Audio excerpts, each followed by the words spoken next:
Now is Richard Johnson, a lecturer at Queen Mary University of London. Thanks for joining us. What was your reaction, first of all, when we had those shock resignations last night? To lose the Chancellor is probably the worst cabinet position that you want to lose, because it speaks to the fundamentals of what your government's going to achieve. Now, there have been prime ministers in the past who have lost chancellors and carried on. Margaret Thatcher lost Nigel Lawson in 1989. She carried on for another year. Harold Macmillan lost his whole Treasury team in 1958. He carried on for 5 more years. But I think what's really important about this is the context of this, right? It's not just a lone couple of resignations. This is in the background of Boris Johnson having over 40% of his MPs who had no confidence in him last month, losing by-elections in Conservative-held seats, seats that Boris Johnson won for the first time in the last election, and the majority of the country and Conservative voters saying it's time for him to go. So this was, I think, possibly terminal for Boris Johnson's leadership. Yeah, he would have had conversations last night with his key allies. I gather there were meetings in Parliament around that, and then he managed to appoint 2 senior figures to those senior positions. He's clearly still got a base of support. What do you think he's saying to those allies to keep them on board? Well, I think you can break up those in the cabinet into those who probably are there and staying around because they probably don't expect to get a better role under a different leader. And then I think there are those who are ambitious and think that Boris Johnson will go, but think that they can get something out of him in the meantime by, say, getting a promotion from Education Secretary to Chancellor, raising profiles of different members of the cabinet in advance of a leadership contest. I mean, technically, of course, the Prime Minister doesn't have to go if his cabinet resigns. Even if everyone in his cabinet resigns, he could find more people to appoint them. Perhaps Boris Johnson is saying something like that, but it would be a pretty extraordinary set of circumstances if that's what he intends to do, to stay in, come what may. So what are the mechanics for him being forced out now then? Because you'll have to explain to the international audience, these are quite murky waters we get into when it comes into Tory party leadership mechanics, but just explain what might happen in terms of the 1922 committee, as it's called.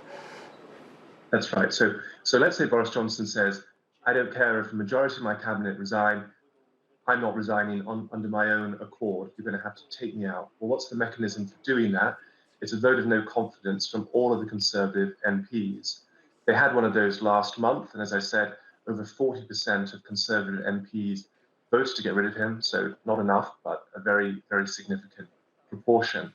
Let's say that they wanted to do a vote of no confidence in him today, which requires 15% of Conservative MPs to send in their letters of no confidence saying they want a ballot. Problem is, the current rules say that if you've won a vote of no confidence, you're safe for 12 months. So in order to have another vote of confidence before June of 2023, the rules governing the kind of caucus of Conservative MPs for the international audience has to be changed first. So you have to appeal to those who sit on the executive committee of what's called the 1922 committee, which governs the rules of the Conservative MPs. They have to be appealed to change the rules first before you can have that vote of no confidence in Boris Johnson.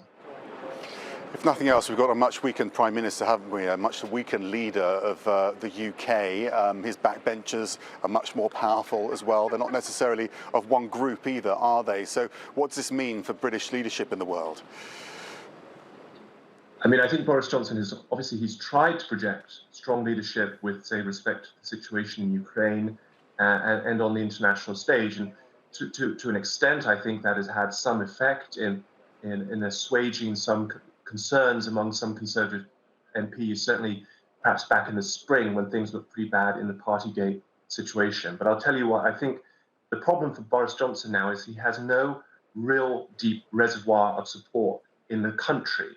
He doesn't have support from his own MPs. Probably a majority of backbench MPs are against him now. He doesn't have support from Conservative voters. The majority of them tell pollsters they want him out. He probably doesn't have majority support of signed-up party members. Really, the only people who are sticking with him at the moment are people he's appointed to government jobs.